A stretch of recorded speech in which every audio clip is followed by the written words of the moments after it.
നമസ്കാരം, എൻ്റെ പേര് Ananthan. Welcome to another video. ഇന്ന് നമ്മൾ ഡിസ്കസ് ചെയ്യുന്നത് ഡി വി ടിയെ പറ്റിയാണ്. ഡി വി ടി എന്ന് പറഞ്ഞാൽ ഡീപ്പ് വെയിൻ ത്രോംബോസിസ്.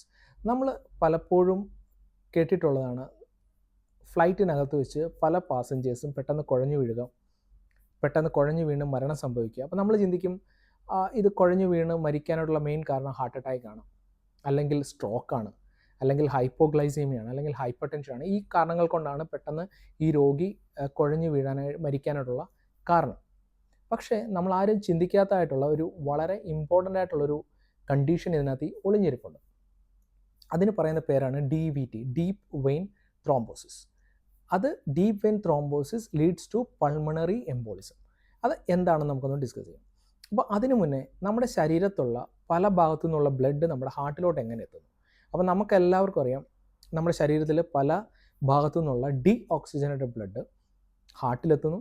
ഹാർട്ടിൽ നിന്ന് ആ ബ്ലഡ് ലങ്സിലോട്ട് പോകുന്നു.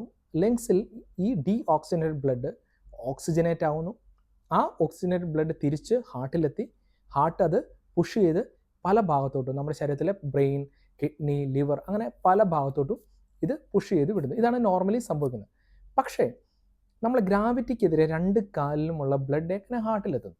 അത് വളരെ ഇമ്പോർട്ടൻ്റ് ആയിട്ടുള്ളൊരു കാര്യമാണ്. അപ്പം മെയിനായിട്ട് ഈ ഗ്രാവിറ്റിക്കെതിരെ രണ്ട് കാലിലുമുള്ള ബ്ലഡ് എത്താനായിട്ടുള്ള മെയിൻ റീസൺ എന്ന് പറഞ്ഞാൽ, ഒന്നാമത്തേത് ഞാൻ ആദ്യം പറഞ്ഞതുപോലെ തന്നെ ഹാർട്ട് കൺട്രാക്റ്റും റിലാക്സും ചെയ്യുമ്പോൾ ഒരു വാക്വം പ്രഷർ ക്രിയേറ്റ് ചെയ്ത് ആ ബ്ലഡ് സക്ക് ചെയ്ത് ഹാർട്ടിലോട്ട് എത്തുന്നു. രണ്ടാമത്തേതെന്ന് പറഞ്ഞാൽ നമ്മൾ റെസ്പിറേഷൻ, അതായത് ശ്വാസം എടുക്കുകയും വിടുകയും ചെയ്യുമ്പോൾ ഈ diaphragm upward and downward move ചെയ്ത് ഒരു വാക്വം പ്രഷർ ക്രിയേറ്റ് ചെയ്ത് ഈ ബ്ലഡിനെ ഹാർട്ടിലോട്ട് എത്താനായിട്ട് സഹായിക്കുന്നു. മൂന്നാമത്തേന്ന് പറഞ്ഞാൽ നമ്മൾ നോർമലി ഒരു വാക്കിങ്ങോ അല്ലെങ്കിൽ റണ്ണിങ്ങോ അല്ലെങ്കിൽ ഏതെങ്കിലും എക്സസൈസ് ചെയ്യുമ്പോൾ